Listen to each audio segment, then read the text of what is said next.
Hi, it's Tarrant. And Stella from Meeple University. Today we are excited to share you Evergreen. So this is it's not sequel, almost sequel to Photosynthesis. But wait, if you don't like Photosynthesis, don't click away yet. I'm going to share you how it's different, how it plays and so on. So start with overview. Yes. Yeah, this is, when we say it's a sequel or a follow-up or something to Photosynthesis. That's the word for it. Successor, spiritual successor. Spiritual successor, yeah, that's a good description. It takes one of the core mechanisms of it, but then it builds another game around it. And in this case, it's the sunlight and the trees. Correct. That's what's being done. So the game it's got a light card draft and then a personal puzzle on one of these planet boards. So everyone will have a planet board. And how it will work is there'll be a first player.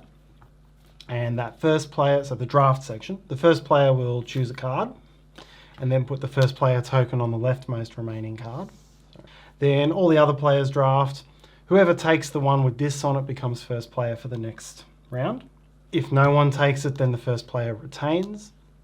And once the cards have been taken, because there's always one more card than there is players, the remaining one goes into essentially a scoring pile. And this is going to influence the score on that colour at the end of the game. So it's kind of like the taxes in mini rails, I guess. Whatever's left over has a benefit for endgame scoring. Benefit or disadvantage? There is a way for it to be a disadvantage, yes. So once you've drafted your cards, each player takes 2 actions, and they can be in either order. And those actions are, you take one of the actions at the bottom of your board, which is to grow or plant or grow trees in the colour that you drafted. So you could plant 3 new sprouts, for example, that's 4. 3 new sprouts in brown, or you could grow 2 trees already in brown, so they can go from sprouts to small and then small to big. Or you could plant one and grow it right away, so I could plant a sprout and grow it straight into a small one. You can also ignore the colour to just do a single plant or a single grow. So that one is based on the colour of your card. The other one is based on the icon on your card. So you level up that action. There are 6 different actions. And then you can perform that anywhere on the board. So specific action, any location, and general action, specific location. These will get more powerful as the game goes on. So if you're choosing cards with the same icon, it's going to start to be more powerful. This one, for example, specifically grows sprouts into small trees. And the first time you do it, you get to do it once. After the 3rd time, you're doing it 3 times. There's one that lets you plant sprouts, one that grows small into big trees, one that just gives you victory points, one that lets you place a lake or 2 lakes. Lakes are pretty cool because they let you grow 2 of the trees adjacent. And as you get more and more lakes, you'll be doing more grows than any other action allows, but it fills up spaces on your board. And then there's one which is bushes, which will join clusters of trees together for points. Because ultimately, at the end of a round, there are 2 ways of scoring. Your largest collection of small or large trees or bushes scores 1 point per plant. And you look at the current position of the sun, and this is the photosynthesis bit. You imagine the sun is coming from this direction, and you see how much light your trees catch. A small tree catches 1 light and a big tree catches 2 light, but they also cast a shadow of the same length. And any equal or smaller height trees in the shadow catch no light. So this big tree here would shade this one out. You wouldn't get any light for that tree. So this is like for overhead, these are big, and then this color is the small one. You do that, there's 4 seasons, each getting shorter. The sun will move around from season to season. And at the end of the game, you score those in the normal way. And then every big tree that you have placed scores 1 point per flower on the cards that were left over, the scoring cards. So if you've been planting a lot in dark green right now, it's 3 points per tree. And that's a major part of your end scoring as well. As Stella mentioned, there are cards in here that will cancel one of the cards up here, so you can make one of these worth less. But otherwise, these will be growing in value as the game goes on. Beautiful artwork, looks very great color palette, calming.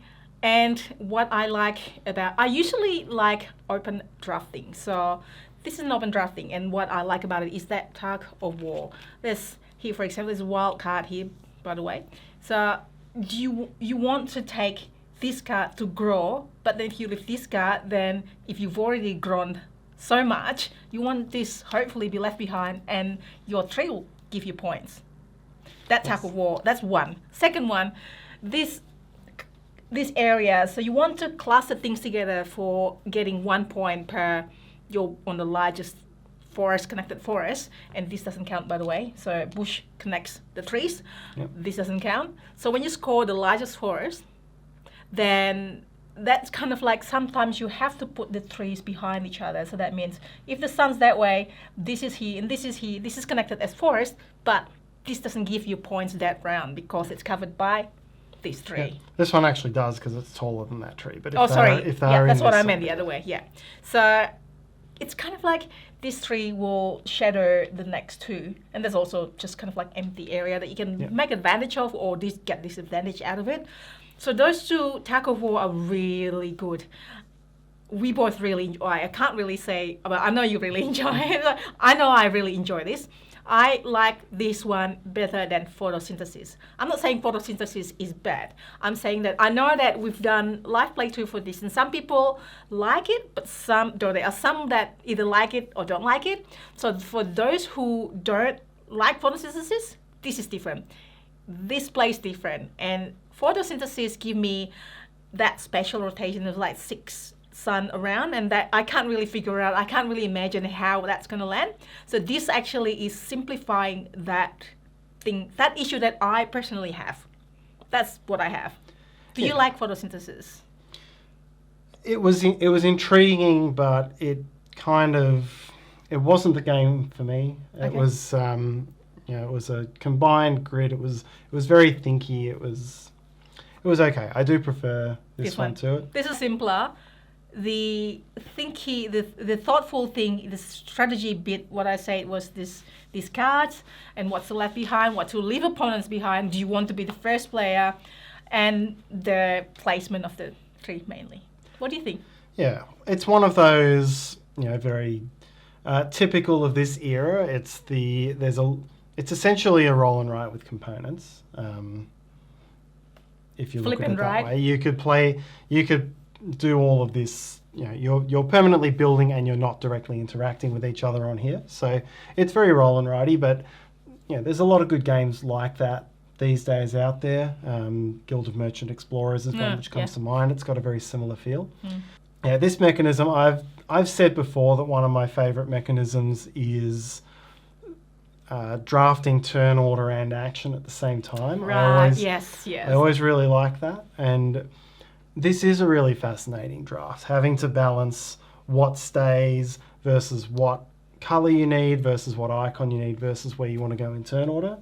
It's simple, but it works really well for this game. So I do like that quite a lot. We've only played it at 2 players.